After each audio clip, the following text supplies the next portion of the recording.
1100 টাকা তো গ্যাসের বিল ঠিকই দেয়, আমরা না রাইন্দা না খাই তাহলে বিল দিয়ে লাভ কি? তাহলে আগে সরকার থাকতে একটু যা তো রাইন্দা খাইতে পারছি, এই সরকার পর তো রানতেই পারি না। সেখানে আমার গেল ভালো ছিল।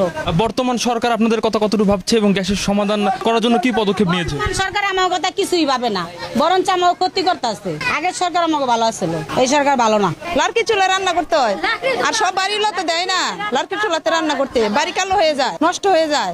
এখন আমরা কি করবো, কার কাছে যাবো, কে দিব?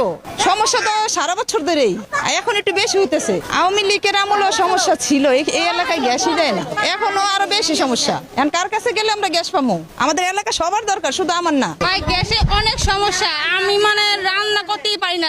এই সকালবেলায় গ্যাস 7 বাজে পাই না, রাতে 3টা বাজে গ্যাস আসে। আমার ছোট ছোট বাচ্চা আছে, 2 বছরে 3 বছরে, ওরা তো ভাত খানো একটু সুযোগ দেখা হয়তো, ইয়া তো রান্না করতে পারি না। মাস শেষে গ্যাসে 1100 বিল দিতে হয় আমাকে। কিন্তু এই মাস কিন্তু বেশি সমস্যা। আগে যাটা ছিল রান্না করতে পারছি, বাচ্চাকে সুযোগ রান্না করছে, একটু ডিম সিদ্ধ করতে পারছি, কারণ ডিম সিদ্ধ করতে পারি না। এরকম গ্যাস থাকে, কোথাও চুলা ধরেই না, আঙ্গুলের মতন গ্যাসটা আসে আবার জায়গা। গ্যাস আসেই না, মাঝে মধ্যে 1 আঙ্গুল গ্যাস আসে, গরম পানি করারও সুযোগ থাকে না এটাতে। কতদিন ধরে এই গ্যাসের সমস্যা বেশিটা দেখা যাচ্ছে? মাসখানি না আরো বেশি হইব, 1.5 মাস 2 মাসের মতো হয়ে যাব।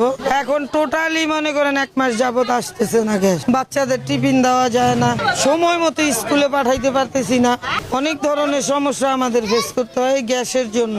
বিগত দিনেও কি এই ধরনের সমস্যা ছিল? হ্যাঁ, আজকে 15 দিন, সরকার তো এই 4 মাস বসছে। 15 দিন আমি নিজেই আমার ঘরে রান্না করে খাইতে পারি না।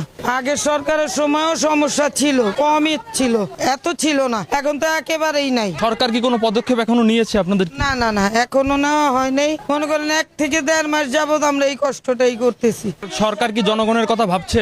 আমার তো মনে হয় না যে উনি আমাদের মতো গরিবের কথা ভাবতেছে। ভোটের সময় সবাই আসে, গ্যাস পানি রাস্তা সব ঠিক করে দিব, কিন্তু কিছুই করে না তারা। ভোটটা নেওয়া অবধি সবকিছু করে, নেওয়ার পরে আর কিছুই করে না।